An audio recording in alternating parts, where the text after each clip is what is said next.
بسم اللہ الرحمن الرحیم۔ حافظہ اور یادداشت کے لحاظ سے ہر انسان ہمیشہ تین مسئلوں کا شکار ہوتا ہے، اس کو تین مشکلات ہوتی ہے، اور ان میں سب سے پہلی چیز یہ ہے کہ وہ کوئی چیز یاد کر رہا ہے، اس کو وہ چیز یاد ہی نہیں ہو رہی ہے۔ مثلا کوئی طالب ہے، کوئی پڑھنے والا ہے، اسکول کا پڑھنے والا ہے،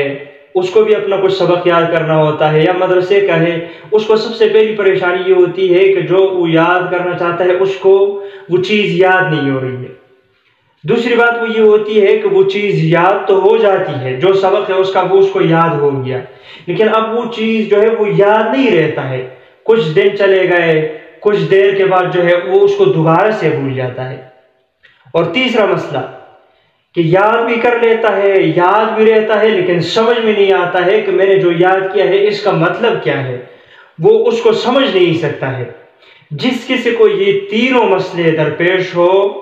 جس کو یہ تینوں باتیں ہوں، یعنی نہ اس کو سبق یاد نہیں ہوتا ہے، یا سبق تو یاد ہوتا ہے لیکن یاد نہیں رہتا ہے،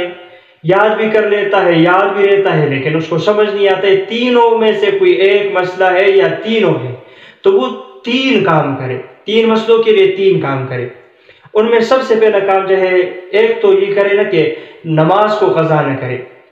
اور جب نماز سے فارغ ہو جائے تو پہلا کام اس نے کیا کرنا ہے،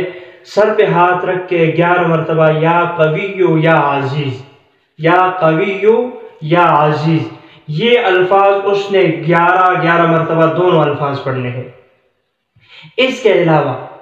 دن میں کسی ٹائم بھی موقع ملے تو 100 مرتبہ ربی زدنی علما، یہ وہ دعا ہے جو اللہ رب العزت نے قرآن میں پیغمبر صلی اللہ علیہ وسلم کو سکھائی ہے۔ آپ کو تلقین کی گئی ہے کہ آپ علم میں برکت کے لیے یوں دعا کریں، ربی زدنی علما۔ تو دن میں کسی موقع پر بیٹھ کے 100 مرتبہ ربی زدنی علما پڑھے، یا کسی بھی نماز کے بعد جو ہے اس کو موقع مل جاتا ہے تو اس موقع پر پڑھ لے۔ یہ دوسرا کام ہو گیا۔